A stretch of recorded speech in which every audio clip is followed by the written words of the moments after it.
abonchereria kurwa county area ya Nairobi nigo banyareka bakoraramika gose bakuruye kurukiabo yamaga yo kurubikana uko kwanyarete ko bagokorekana ritko rigoro koirera barabo konyara asara yerenene nigo bono abonchereria abo banyareka bakuburia serikali enyaraka bake kone kinga yatuguteirare ukurubikana uko wa abasaya bamanyire buna chenzi elio andake na barabo banyaraka bakonyore faida ase keliba tebirena abasabo nigo bagerire abonchili abo konyora asara yerene tigatonyoro botiro sinchira ereyo wagali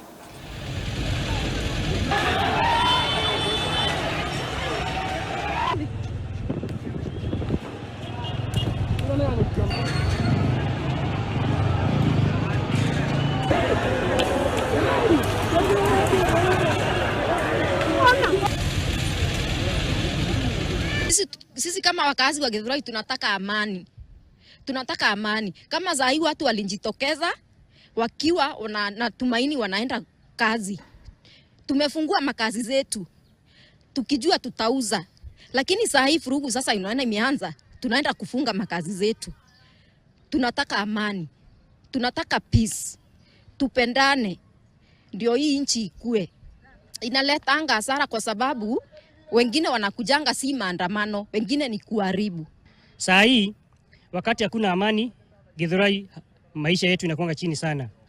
So tunaomba tu serikali tu na viongozi wengineo washikane wote pamoja ili tuweze kupata suluhisho na kupata amani nchi yetu. We are advocating for these issues that we are raising on accountability issues, on unemployment issues, on issues to do with transparency and the public governance. We are asking them to address them in an urgent matter, in a sober manner. Hiyo stock ilikuwa ya 50 million hivi, na kama mnavyoona hatuna stock kwa saa hizi. Jana tuliibiwa na wahuni, na kwangu siwezi sema hii ni maandamano sasa. Hata kama niko kwa hiyo stage ya millennials, mimi hii si maandamano. Sasa hii ni ukola na kuharibia watu kazi. Kwa sababu sasa sisi ni kama wametuharibia kazi, na tulikuwa mahali tulikuwa tunatafutia watoto uga, na kwa saa hizi hatujui venye kunaweza tendeka. So tungeomba tu serikali wachukue hatua, kwa sababu hii imekuwa uwizi, na sana sana hao watu sio wa Kitengela vile tunaona. Hii sio maandamano ya